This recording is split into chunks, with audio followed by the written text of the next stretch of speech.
حضور نبی اکرم صلی اللہ علیہ وسلم کا ارشاد مبارک ہے، اللہ تعالیٰ ایسے شخص کو اپنے عرش کے سائے میں جگہ دے گا جس نے تنہائی میں اللہ کا ایسے ذکر کیا کہ اس کے آنسو جاری ہو گئے۔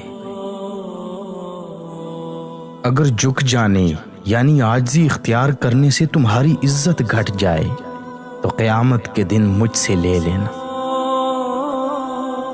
تم اللہ تعالیٰ سے ایسی حالت میں دعا کیا کرو کہ تمہیں قبولیت کا یقین ہو، اور یہ جان رکھو کہ اللہ تعالیٰ غفلت سے برے دل سے دعا قبول نہیں کرتا۔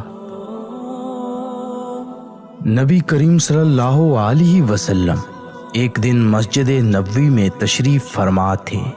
صحابہ کرام نے عرض کی، یا رسول اللہ، وہ کون سے کام ہیں جن کو ہم انجام دے کر سلامتی کے ساتھ جنت میں جا سکتے ہیں؟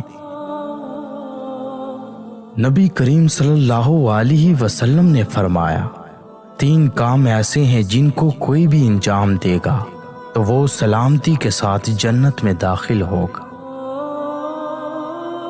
نمبر 1، رحمان کی عبادت۔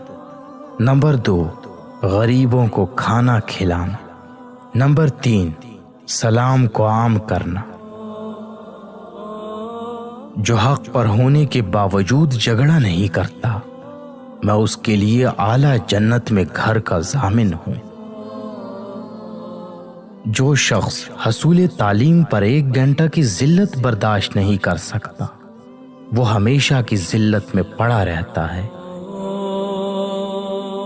غصہ شیطان سے، اور شیطان آگ سے پیدا کیا گیا ہے، اور آگ پانی سے بجھائی جاتی ہے، اور جب تم میں سے کوئی غصہ ہو تو اس کو وضو کر لینا چاہیے۔